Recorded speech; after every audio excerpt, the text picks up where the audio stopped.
So Jesus teaches a lot of parables in the Bible. One of the most popular ones is the story of the prodigal son. It's also one of my personal favorites. For those of you who don't know the story, here's the story in a nutshell. Jesus talks about a father that has two sons. The youngest son comes to his dad and he says, "I want my inheritance now while you're still alive." So the dad agrees and he splits his wealth between his two sons. The youngest son, a few days later, runs off to a distant land and blows all of his money living it up. He's living wild. He goes broke. A famine hits the land. The son is starting to starve to death. Jesus said he begs a local farmer to hire him on. The farmer has him feed pigs. And it gets to the point to where even the pig's food looks good to the younger son, but nobody's giving him food. Nobody's helping him. Jesus said he finally snaps to his senses and decides, "I'm going to go home because even my father's servants eat better than me."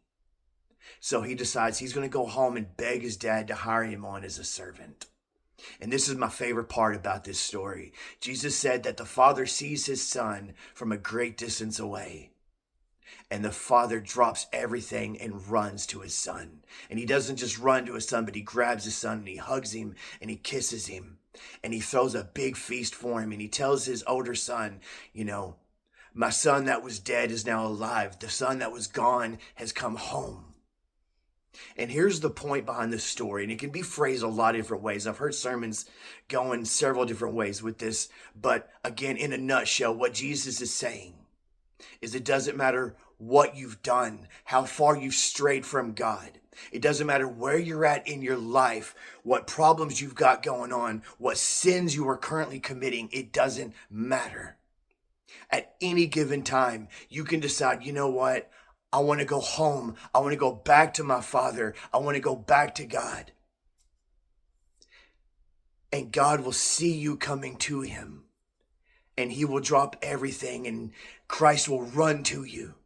And he will grab you and embrace you and he will welcome you home with welcome arms.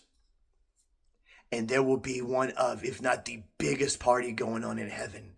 And they will celebrate your return, the return of the prodigal son.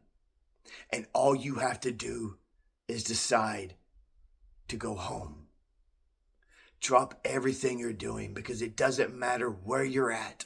No matter how hard life is, no matter how rough life gets, no matter what you've done in your life, no matter what you're currently doing, you can always decide to come home to Christ, to come home to God. So stop fighting him and run, prodigal, run. Until next time, be blessed.